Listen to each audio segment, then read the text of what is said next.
자, 오늘 말씀 나누겠습니다. 출애굽기 12장.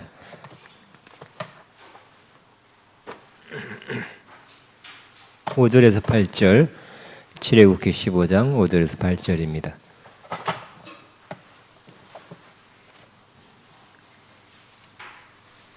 (12장) 5절에서 8절.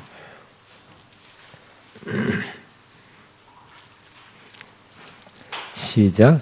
너희 어린 양은 흠없고 1년 된 수컷으로 하되 양이나 염소 중에서 취하고 이달 열 나흘까지 간직하였다가 해질 때 이스라엘 회중이 그 양을 잡고 그 피를 양을 먹을 집 좌우 문설주와 임방에 바르고 그 밤에 그 고기를 불에 구워 무교병과 쓴나물과 아울러 먹되. 예, 여기까지만 하시고요. 그 다음에 누가복음 22장 14절부터 누가복음 22장 14절 23절 시작. 내가 이름에 예수께서 사도들과 함께 앉으사 이시되 내가 고난을 받기 전에 너희와 함께 이 유월절 먹기를 원하였노라. 내가 너에게 이르노니 이 유월절이 하나님 나라에서 이루어지기까지 다시 먹지 아니하리라 하시고 이에 잔을 받으사 감사기도 하시고 이르시되 이것을 갖다가 너희끼리 나누라. 내가 너에게 이르노니 내가 이제부터 하나님 나라가 임할 때까지 포도나무에서 나는 것을 다시 마시지 아니하리라 하시고 또 떡을 가져 감사기도 하시고 떼어 그들에게 주시며 이르시되 이것은 너희를 위하여 준 내 몸이라. 너희가 이것을 행하여 나를 기념하라 하시고 저녁 먹은 후에 잔도 그와 같이 하여 이르시되 이 잔은 내 피로 세운 새 언약이니 곧 너희를 위하여 붓는 것이라. 그러나 보라, 나를 파는 자의 손이 나와 함께 상위에 있도다. 인자는 이미 작정된 대로 가거니와 그를 파는 그 사람은 에게는 화가 있으려 하시고 그들이 서로 묻되 우리 중에서 이 일을 행할 자가 누구일까 하더라.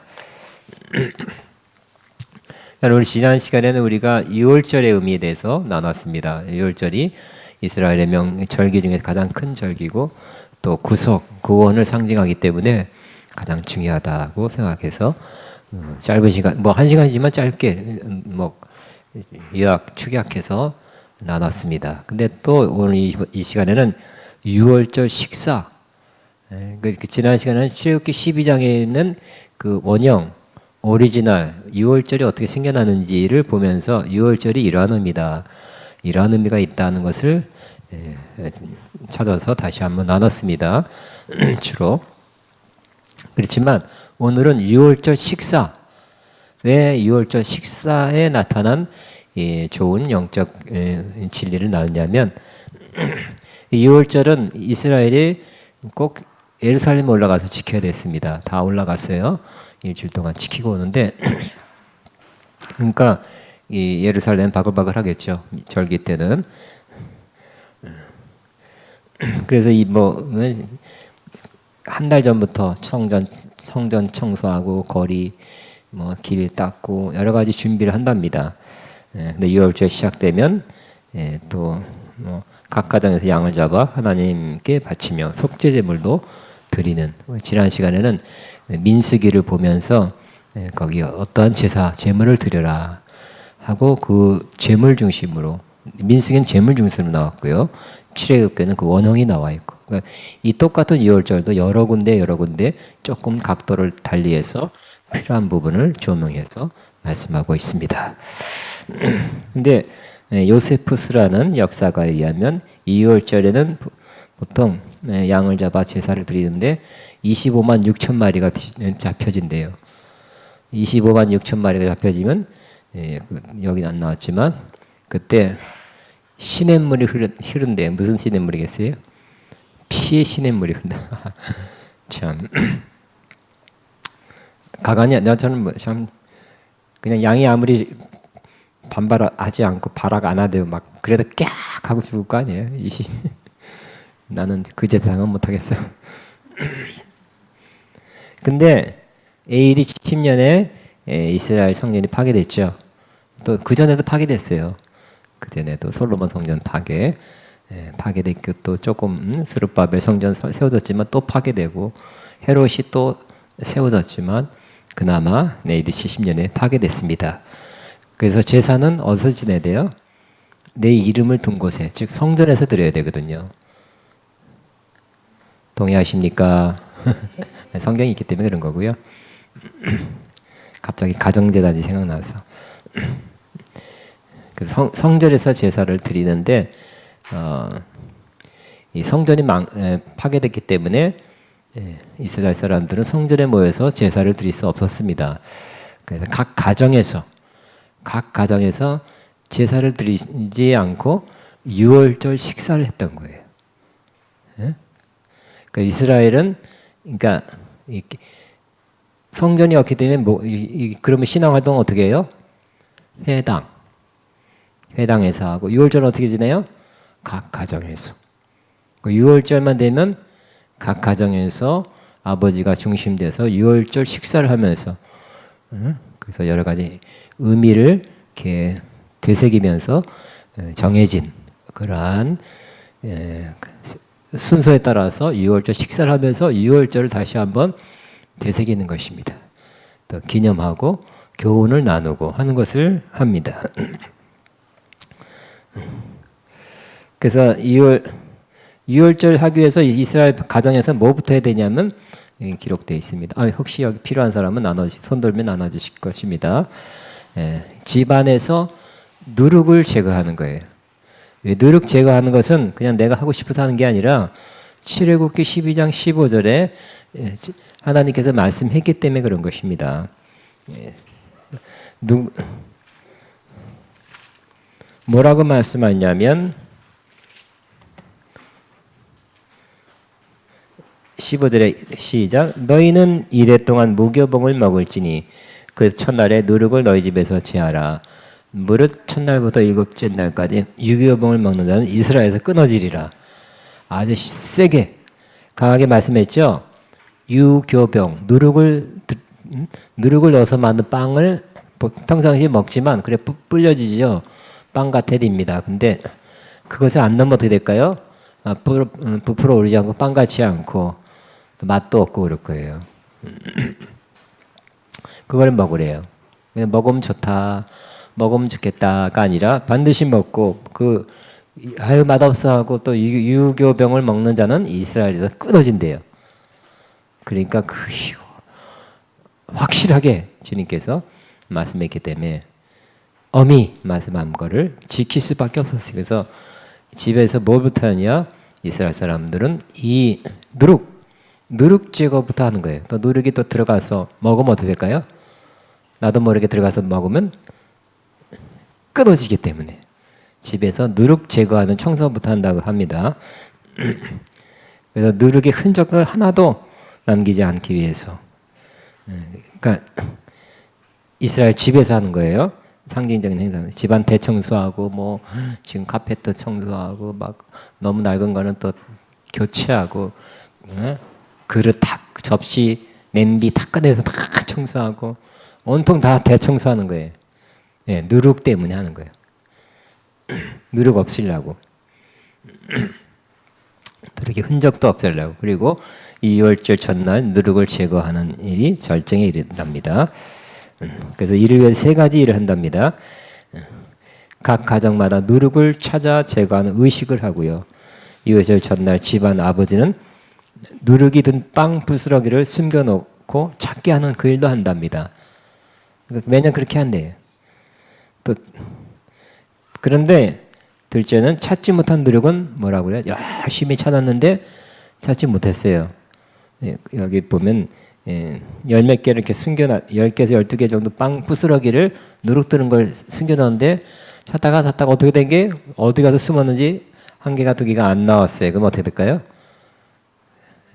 그것 때문에 죄인이 되죠. 그게 아니라 못 찾으면 할 수 없는 거예요. 그래서 그 못 찾은 누룩은 무효다. 그것 때문에 내가 그 누룩이라는 어떤 죄악이잖아요. 그죠? 그 누룩을 내가 그 영향을 받지 않는다고 무효를 선언하는 것입니다. 이렇게 선포한답니다. 내가 보지 못하고 제거하지 못하고 알지 못하는 내 속에 있는 모든 누룩은 이제 무효가 되고 땅에 먼저 같이 소유자가 없게 된다. 세 번째는 유월절 전날에 찾아놓은 누룩은 나무 스푼과 거위 깃털과 함께 헝겊에 싸서 집 안에 두었다가 유월절날 아침에 기도한답니다. 이렇게 기도. 내 조상의 하나님, 내가 내 집에서 모든 누룩을 제거한 것처럼 이제 내 마음으로부터 악한 경향도 제거해야 되는데 이것은 당신의 의지, 역사가 아닙니까? 하면서 죄의 뿌리가 되는 악한 경향은 역시 죄는 내가 회개함으로써 용서를 구하면서 고백하고 회개하면서 제거할 수 있지만 우리가 제거 안 되는 거 있죠? 뭐요? 죄라는 죄의 뿌리죠. 우리 안에 있는 죄라는 그 뿌리는 제거할 수 없기 때문에 그러니까 죄로 이끄는 그 성향, 그 파워는 우리 안에 아직도 있죠. 죄 지은 것은 용서받지만 죄라는 그 근본 원인, 근본 뿌리, 근본 힘은 우리 안에 아직 계속 존재하고 있어요. 그건 어떻게 해야 돼요? 주님만이, 그죠? 주님만이 우리를 이길 수 있게 해 주셔야 된다는 거예요. 여러분도 지금도 신약에 사는 저와 여러분도 동의하죠? 내가 노력으로 의지로 일을 악물어서 이길 수 있는 것이 아니라 주님이 해 주셔야 되는 거예요. 주님의 도우심으로 이겨나갈 수 있다는 것을 이렇게 다시 한번 주님 앞에 올려드린답니다. 6월절 식사를 보겠습니다. 누룩을 제거하는 것이 먼저예요. 그러니까 누룩은 죄의 상징이니까 역시 죄를 제거하는 거. 나와 내 집에, 내 마음과 내 주변에 죄를 제거하는 것부터 한다. 이렇게 생각하면 되겠습니다. 온 가족이 6월절 식탁에 둘러앉습니다. 6월절 식사를 세델이라는데 질서라는 의미랍니다. 사람들 질서. 왜냐하면 질서대로. 네? 질서대로 해야 돼요. 그러니까 여기 지금 10개 나오죠? 10개 이대로 해야 돼, 이대로. 근데 질서 중에 또 아버지가 말하는 상머리, 상좌에 앉습니다. 어머니는 아버지 왼쪽 자리는 빈자리로 남겨놓는데 왜 남겨놓냐면 이것도 상징이죠. 엘리야의 자리. 엘리야가 와서 엘리야가 올 걸 항상 기대하고 있어서 엘리야 자리를 놔둔다고 합니다. 첫 번째는 카데스, 따람 카데스. 거룩입니다. 그러니까 여러분 이 순서를 통해서 하면 유대인들이 지금까지 이렇게 하고 있고요. 지금도 하고 있는 거예요. 지금도. 지난 시간에 있지만 제가 미국 가니까 은혜를 많이 받은 사람이지만 또 이렇게 토라, 율법 이런 데 또 심취하다 보니까 이런 걸 굉장히 좋아하고 밝히고 이렇게 공부하고 하면서 이대로 막 시연하는 거예요. 그래서 저도 우리 여령 15명인가 20명 사이를 인솔하고 갔는데 자기가 점심 식사를 낸다고 해서 갔더니 이거 6월절이라고 또 이걸 하더라고. 나보러 아버지 역할을 하라 그래서 할 수 없이 했어요. 그래서 6월절 그대로를 한번 재현해 봤어요. 근데 좀 잊어먹었어요. 근데 너무 또 그러니까 그분이 너무 토라 막 뭐 이스라엘 하더니만 이제는 또 저쪽은 넘어갔어요. 그래서 예수 그리스도의 신성은 더 이상 인정하지 않겠습니다. 못합니다 하고 또 이메일을 쫙 보내가지고 다 우리 많은 사람들이 교제를 단절하고 그랬던 안타까운 일이 일어난 적이 있습니다. 그래서 거룩 카데스라는 순서가 있습니다. 아버지를 인도하여서 못 일어나게 하고 오른손을 들어 카데스 성화의 기도를 합니다. 포도주 열매를 만드신 우주의 왕 주 하나님 당신은 복되십니다.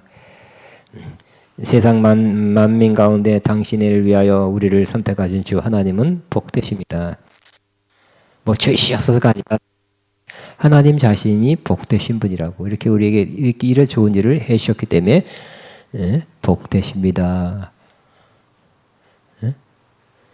이 성경을 신약 특별히 시편을 보면 Blessed be the name 주님을 송축합니다. 복되십니다 하고 그렇게 주님이 우리는 복 주옵소서 기도하지만 주님이 복되신 분입니다 하고 그렇게 시편에 표현한 그런 구절이 많이 있어요. 번역이 조금 그렇지만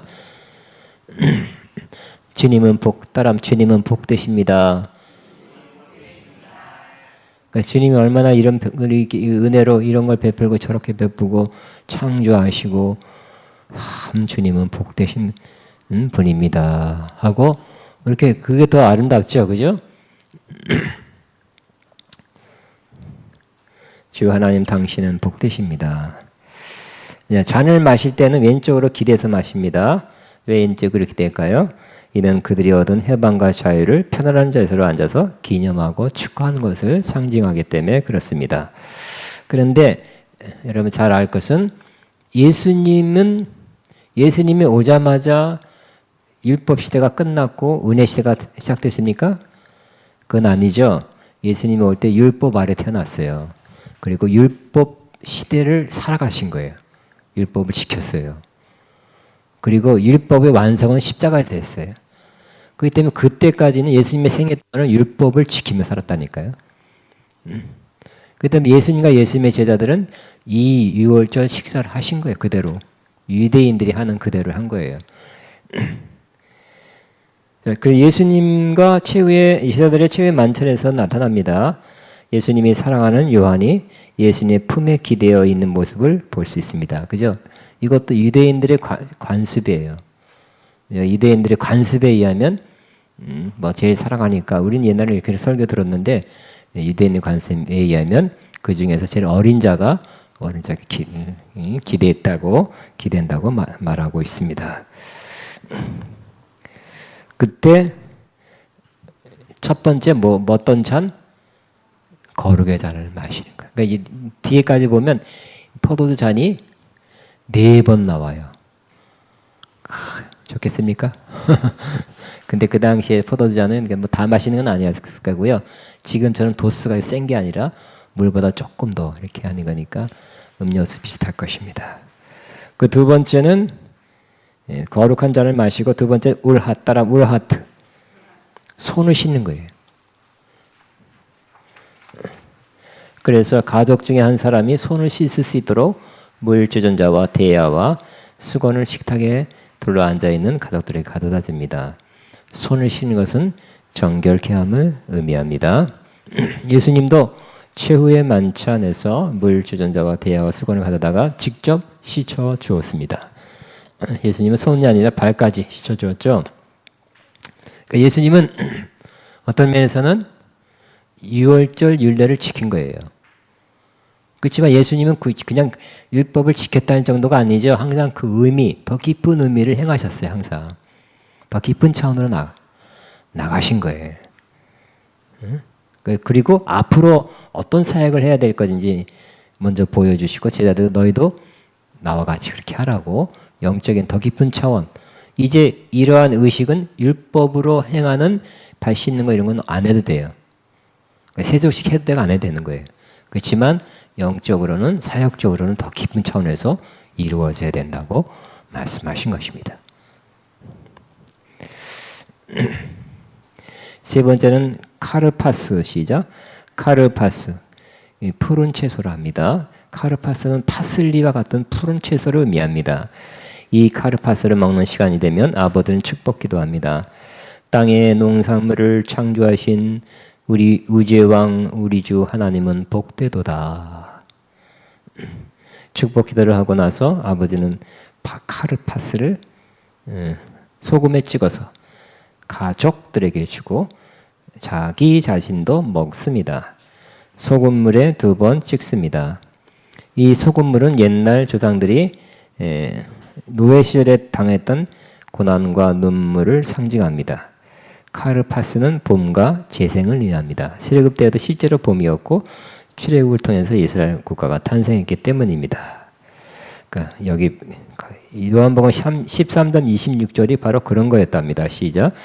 예수께서 대답하시되 내가 한 조각을 찍어다가 주는 자가 그니라 하시고 곧 한 조각을 찍어다가 가로 시몬의 아들 유다에게 주시니. 그러니까 이 찍어서 준다는 것은 소금물에 찍은 것이고 이 카르파스를 찍어서 준 거라는 거예요. 그러니까 지금 6월절 식사를 한 자리니까.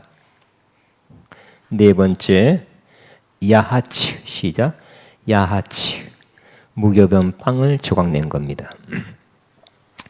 그러니까 이 율례, 이 6월절 식사에서도 예수님에 대한 상징과 모형이 많이 나타났다는 거를 보면 참 희한하다, 놀랍다 하는 것도 알 수 있습니다.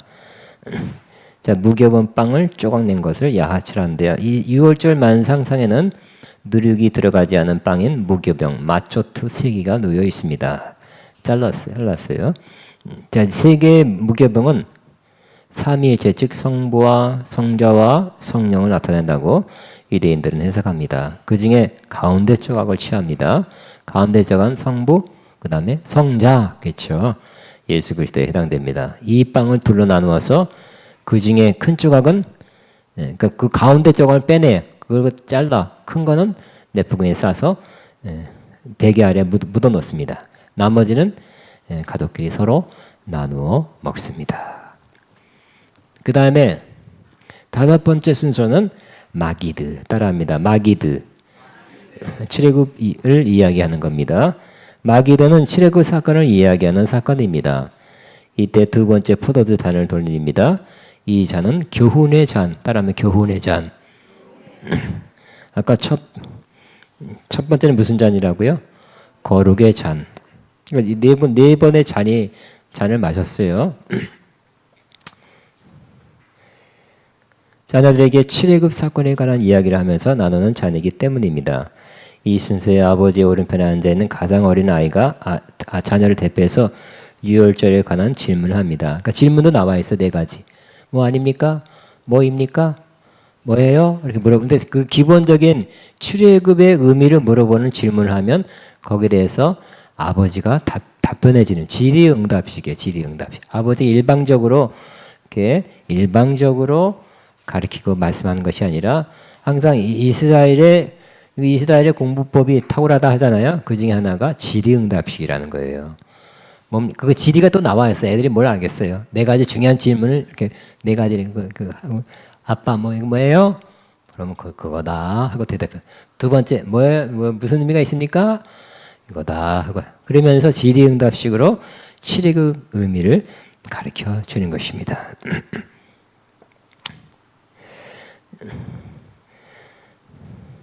자, 그래서 출애굽의 구속 사건을 하나님께서 애굽에 쫓아오는 군대를 철병거 끌고 오는데 바로 홍해를 갈라서 우리 이스라엘 사람은 탁 지나가고 그들은 지나갈 날 탁 덮어서 죽게 하고 우리만 살려줬다. 그래서 애굽을 완전히 다 도망갈 수 있게 했고 이제 자유롭게 하나님을 광야에서 섬길 수 있게 되었어. 하나님의 놀라운 은혜로 놀라운 역사로 하나님이 우리 민족을 구원하셨어. 이런 요지겠죠. 그걸 설명해 주는 것입니다. 근데 아버지가 이야기하는 동안에 아버지 오른쪽에 앉아있는 어린아이는 가끔씩 아버지 가슴에 기대곤 합니다. 요한이 그런 의미에서 예수님의 가슴에 기대었다고 해석하기도 하는 것입니다. 너무 좋은 말씀이죠. 시작. 예수의 제자 중 하나 곧 그의 사랑하시는 자가 예수의 품에 의지하여 누웠는지라. 그러니까 구약 율례로서는 어리기 때문에 했지만 또 영적으로는 정말 순전한 마음이기 때문에 가장 순전한 사람, 순수한 사람, 또 사랑받고 사랑하는 사람이기 때문에 거기 있었겠죠. 예수님의 아버지는 아니니까, 친아버지는 아니니까, 그렇죠?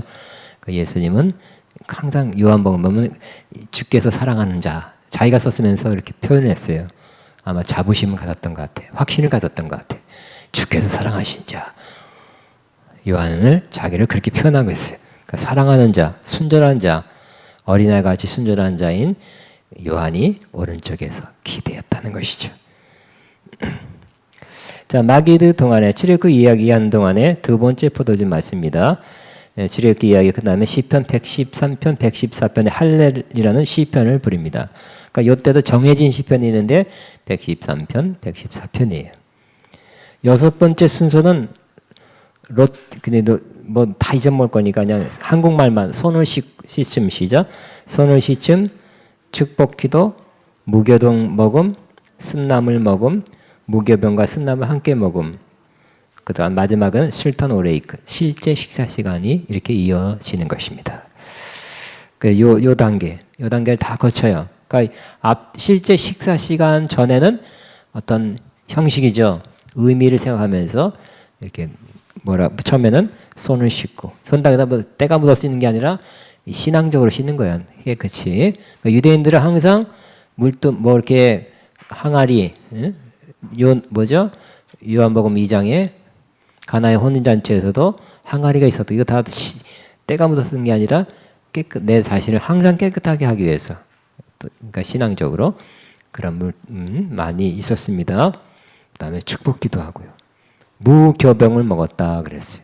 당연하죠. 그러니까 유월절하고 무교절하고 같이 겹쳐가는 거예요. 무교병을 먹고 쓴나물, 이스라엘이 홍해를 건너올 때 고난 받고 어려웠다는 것을 한번 상기시키는 것입니다. 그 다음에 무교병과 쓴나물을 같이 먹고 그 다음에 이게 그러니까 이런 건 다 조금 먹겠죠. 조금 이 역사적인 구속의 사건을 상기시키면서 그 의미를 자꾸 생각한 다음에 이제 마지막에는 술탄오레, 그러니까 실제 식사 시간이 이때는 이제 많이 먹는 거 많이. 에만큼씩 먹다가 이제 진짜 먹는 거예요. 그래서 이제 뭐 같아요? 그 전에는 신앙적인 행사가 비슷했죠. 순서대로 질서대로 했지만 이제는 진짜 먹는 거예요. 절기, 명절 기분 내면서 가족끼리 즐기는 시간이다. 그래서 옛날에는 세 가지였다고 그래요. 뭐 무교병하고 뭐 그런 것만 먹었지만 하지만 지금은 현대 히브리에서는 뭐 닭고기도 추가되고 몇 가지 추가됐다 그럽니다. 7번째 짜푼 후식이에요.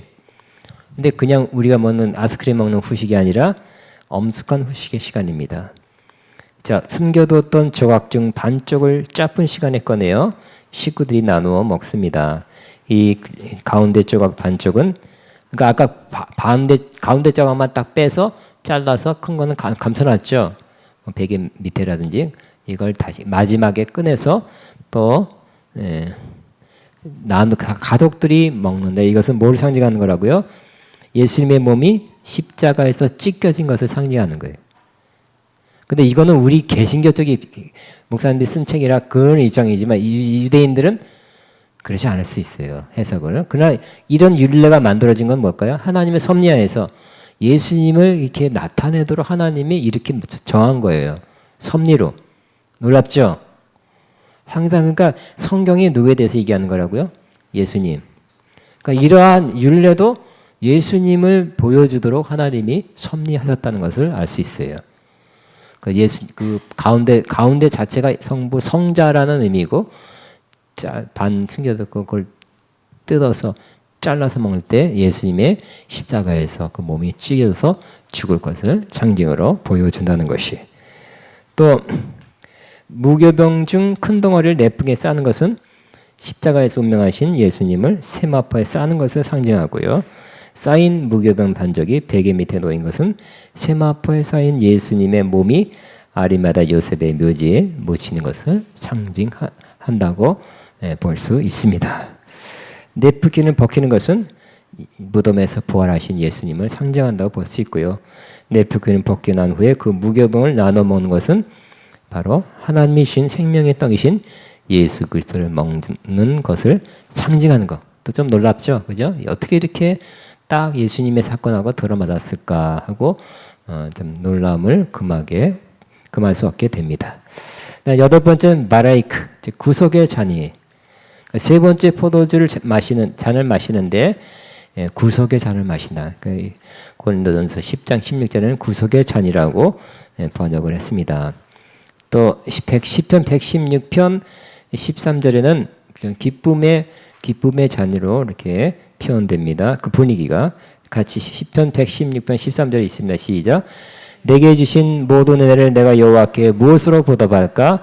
내가 구원의 잔을 들고 여호와 이름을 부르며 구원의 잔을 들고 이게 나오는 것입니다. 구원받은 것을 감사하니까 기쁨이겠죠. 세 번째 포도주 잔을 듣는 것이.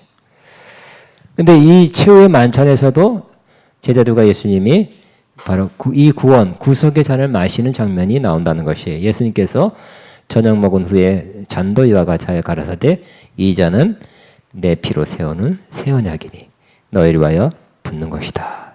예수님께 잔, 이때 무슨 잔이라고요? 구속의 잔, 구원의 잔을 나눠서 마신 거예요.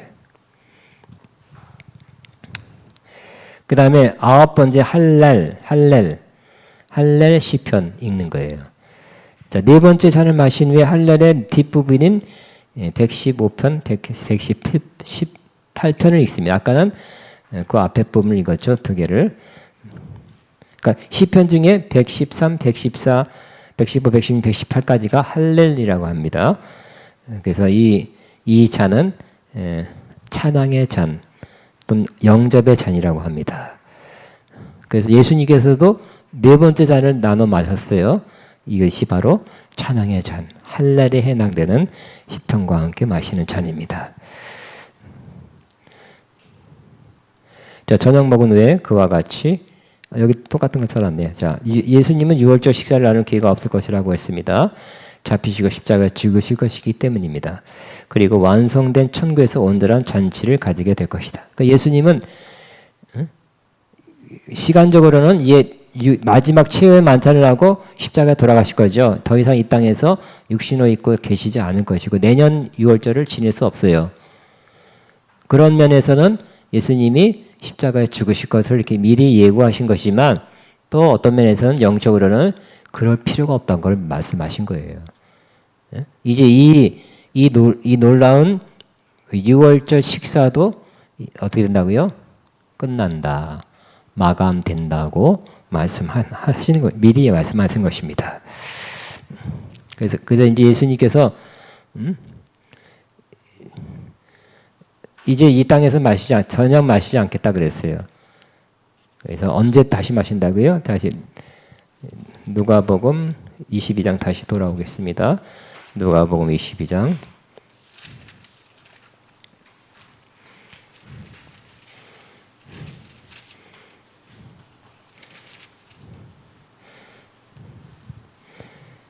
자, 18절에 17절 이에 잔을 받으사 감사기도 하시고 이르시되 이것을 갖다가 너희끼리 나누라. 내가 너에게 이르노니 내가 이제부터 하나님 나라가 임할 때까지 포도나무에서 난 것을 다시 마시지 아니하리라 그랬어요. 또 떡을 떼어 감사기도 하시고 떼어 그들에게 주시며 이르시되 이것은 너희를 위하여 주는 내 몸이라. 너희가 이를 행하여 나를 기념하라 하시고 저녁 먹은 후에 잔도 그와 같이 하여 이르시되 이 잔은 내 피로 세운 새 언약이니 곧 너희를 위하여 붓는 것이라. 이렇게 말씀했습니다. 그 마지막 잔, 예수님 네 번의 잔을 포도잔 나누는 마지막 잔은 바로 축복의 잔, 새 언약의 축복, 죄사함을 얻게 하는 축복의 잔으로서 나눠 마시게 됩니다. 또 여기 참고로 유대인들은 네 번째 잔을 마시고 난 후에 그 아버지 자리 옆에다가 엘리야의 자리 하나 말아놓는다 그랬죠. 왜요? 그리고 가서 얘야 문 열어라고 문 열어준대요. 예행 연습이에요. 뭐 하려고요? 혹시 엘리야가 오시면 좋겠다 하는 마음으로, 기대하는 마음으로. 왜냐하면 이 엘리야가 온다는 것은 말라기에서의 예언됐기 때문에. 한번 같이 있습니다. 시작. 보라 여호와의 크고 두려운 날이 이르기 전에 내가 선지 엘리야를 너희에게 보내리니. 크고 두려운 날, 마지막 날, 심판 날이 오기 전에 바로 엘리야가 온다고 분명히 예언됐기 때문에 그 말씀을 굳게 믿고 엘리야가 오면 언제라도 오도록 문 열어두는 거예요. 오늘 6월절 때 오면 최고했다 하는 마음으로. 안 오면 다음에 오시면 좋겠지 뭐. 손해볼 거 없죠.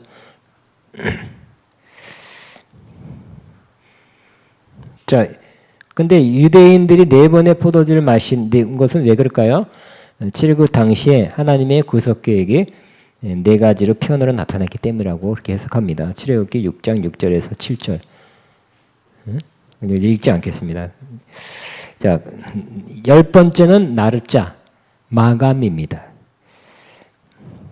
또 유월절 식사가 하나님께 상달되기를 바란다는 뜻에서 또 내년을 기약하는 마음으로 유대인들 내년에 예루살렘에서 그러니까 항상 하나님은 유월절을 반드시 지키라 그랬죠. 영원한 규례라 그랬어요. 그래서 유대인들은 내년에 또 예루살렘으로 하면서 노래하면서 다시 만날 것을 기약합니다. 마태복음 26장 절이 그러한 장면이라고 합니다. 이에 저희가 찬미하고 감람산으로 나아가니라. 그런데 여기까지 여러분 뭐 저도 사실 이거 다 기억하지 못하고요. 한번 봤을 뿐이고 한번 경험했을 뿐이고 또 뭐 책을 봐야 기억나고 뭐 1번은 뭐예요? 거룩은 기억나는데 카데스. 2번은 뭐라고요? 손을 씻는 거. 저도 유대인 아버지라면 또 맨날 그 전날 공부 많이 해야 돼. 안 외워지기 때문에 쪽지에다 써놔야 될지도 몰라. 이렇게 해서 1번, 그 다음에 뭐 얘들아 2번, 컨닝하면서 해야 될지도 몰라. 저도 다 기억 못해요. 여러분 기억 다 안 해도 됩니다. 할렐루야. 자유. 기억 안 해도 되는 거예요. 왜? 예수님이 기억하지 않아도 되도록 다 이루셨기 때문에. 그러니까 유월절 이와 같은 지난 시간의 유월절의 의미, 양을 진짜 잡아서 하는 뭐 이런 거 피를 바르고 이 모든 것은 모형과 그 그림자라 그랬죠. 실제는 뭐예요? 실체. 몸은 예수님이라 그랬잖아요. 예수님이 오셨기 때문에 그 모형은 다 필요 이제 다 그걸 보고 좀 실체를 안내 도우면 되는 것뿐이지 실체가 중요하죠. 실제가 오셨죠. 그 유월절 뭐 양 잡아서 제사 드리고 피를 바르고 먹고 나누어 먹고 뭐 쓴나물 먹고 뭐 여긴 지금 유월절 제 성전에서 못 드리니까 집에서 유월절 행사 이렇게 누룩을 제거하고 뭐 어쩌고저쩌고부터 해서 10가지 잔을 4번이나 나누면서 여기까지 하지만 예수님은 오셔서 유월절을 완성시킨 거예요. 완성시키기 때문에 이제 이것을 모형의 모형, 예의 영습. 여러분 비싼 돈 주고 10만 원짜리 누구 세계적인 가수가 와서 10만 원짜리 티켓 받아서 갔는데 예의 연습반 보고 막 연습하고 이거 아니야 막 그런 연습하는 거 보고 가겠어요? 진짜를 보겠어요? 진짜를 봐야 되겠죠? 예수님이 진짜인데 참인데 실체인데 예수님이 오셔서 이 유월절을 몸으로 십자가에서 그 피로 다 이루셨습니다. 그 몸을 또 죽으신 걸 통해서 피와 물을 흘렸기 때문에 다 예수님이 다 성취했기 때문에 유월절을 완성시켜 주었어요. 아멘. 그러니까 율법도 뭐예요? 율법을 지켜야 되잖아요. 지킨 사람 예수님 외에는 하나도 없다 그랬죠. 못 지키면 어떻게 돼요? 율법에 의해서 저주를 받아 죽어야 되잖아요. 근데 예수님 혼자가 아니라 대표죠. 머리죠. 그 머리로서 예수님이 사실 흠없고 죄가 없는 분이지만 세례 받음으로써 우리의 죄를 뒤집어 썼어요. 죄인인 양 세례 받은 거예요. 세례 받을 필요가 없는 거예요. 근데 우리들의 머리기 때문에 세례 받고 죄인으로서 십자가에 죽으신 거예요. 그 율법에 의해서 저주받아 죽었어요. 그러니까 이제 대표가 죽었기 때문에 모든 사람을 다 포함해서 죽었기 때문에 바로 율법은 성취된 거죠. 이루어진 거예요. 또 율법을 들어가면 안 돼요. 예수님이 다 이루신 거 다 마감시켜 놓은 거예요. 마감. 장부 정리 다 해놨어요. 끝. 그 때문에 율법도 예수님이 완성하신 거예요. 그것도 꼭 지켜야 되고 그러라고 준 게 아니죠. 몽학 선생님 뿐이에요. 예수님을 더 알게 하려는 약간의 어렸을 때의 가정교사와 같아요.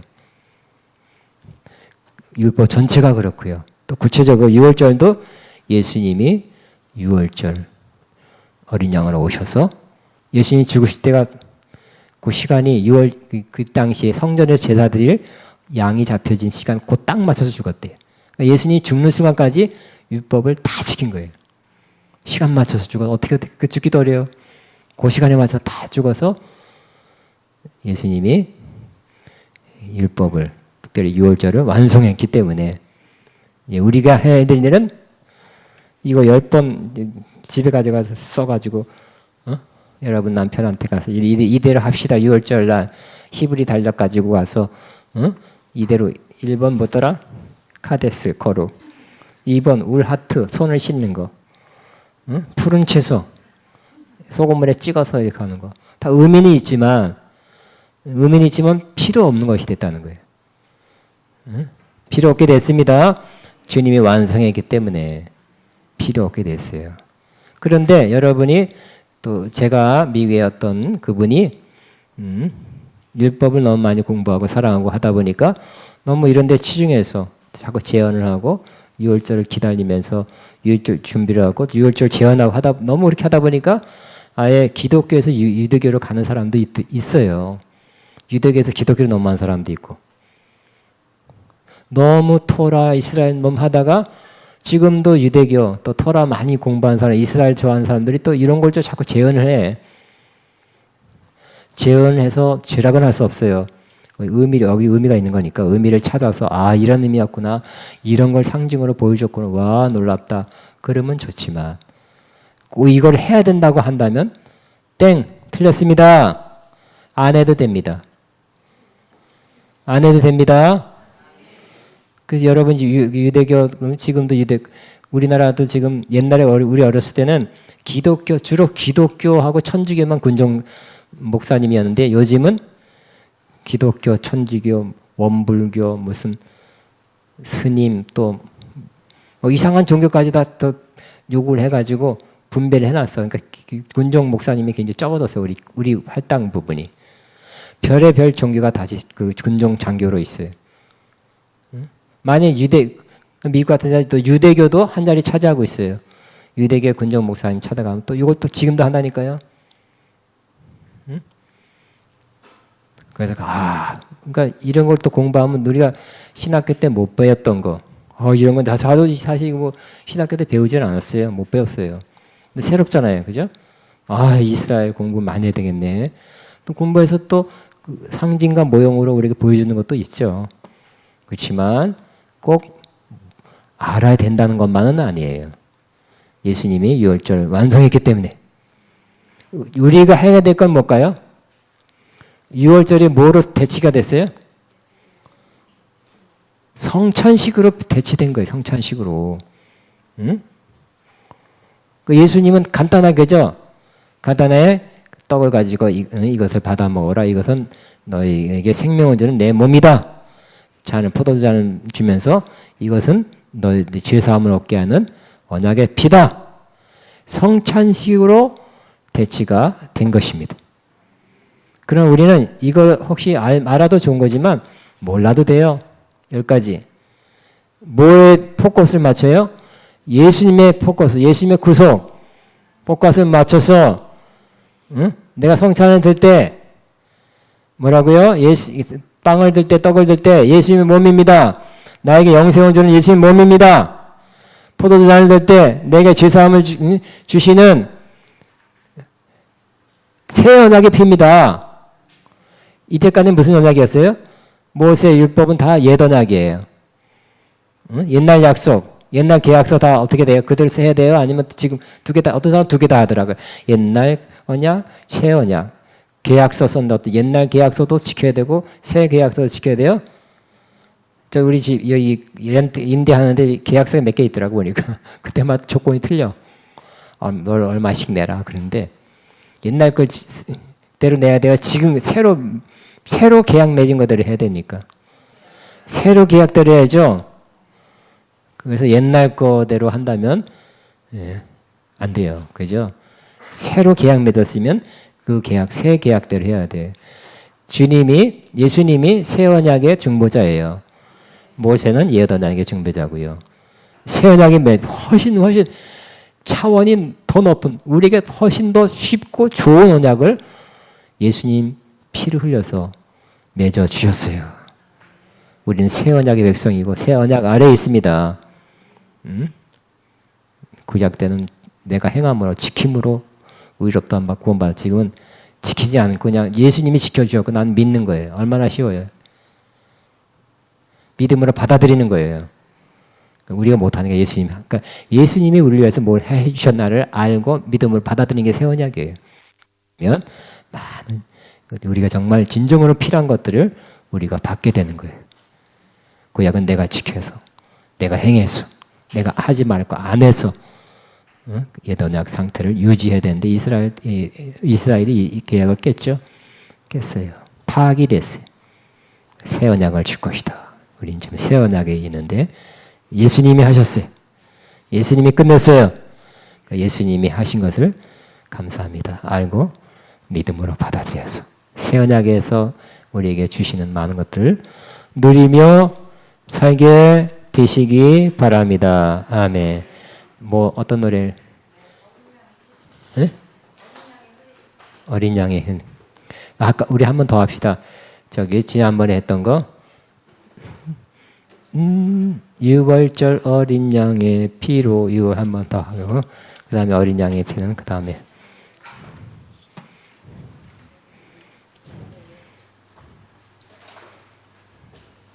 한 가지 참 하나 또 빠먹겠네.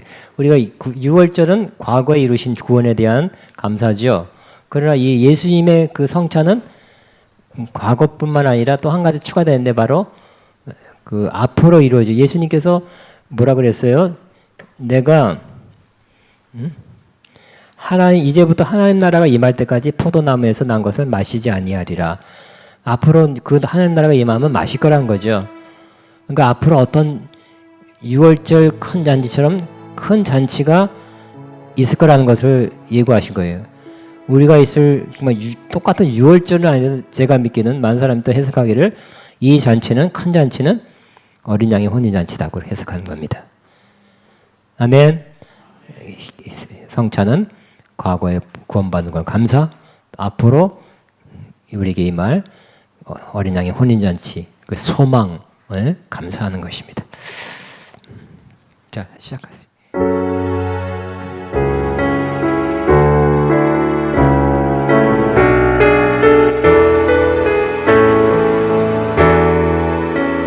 절인 양의 피로 나의 어린이 열렸네. 저 어둠의 권세는 이미 주 보혈의 능력으로 원수에게도 나 이렇게 살 수 없네. 난 더 이상 영예하며 난 주 보혈 아래 있네. 난 주 보혈 아래 있네. 그 피로 내 죄 사했네. 하나님의 난 거룩게 하시었네. 난 주 보혈 아래 있네. 난 원수의 어떠한 공격에도 넘어지지 않네. 어린 양의 흘리신 피로 그 거룩한 곳에 들어가 전능하신 여호와 앞에 나 엎드려 경배합니다.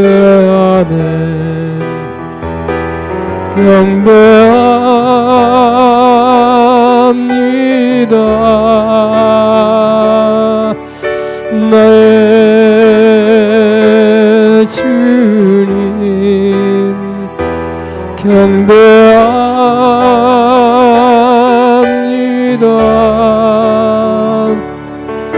나의 주님 거룩하신 이름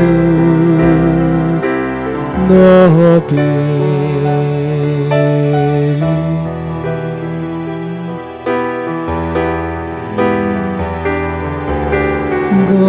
거룩하신 이름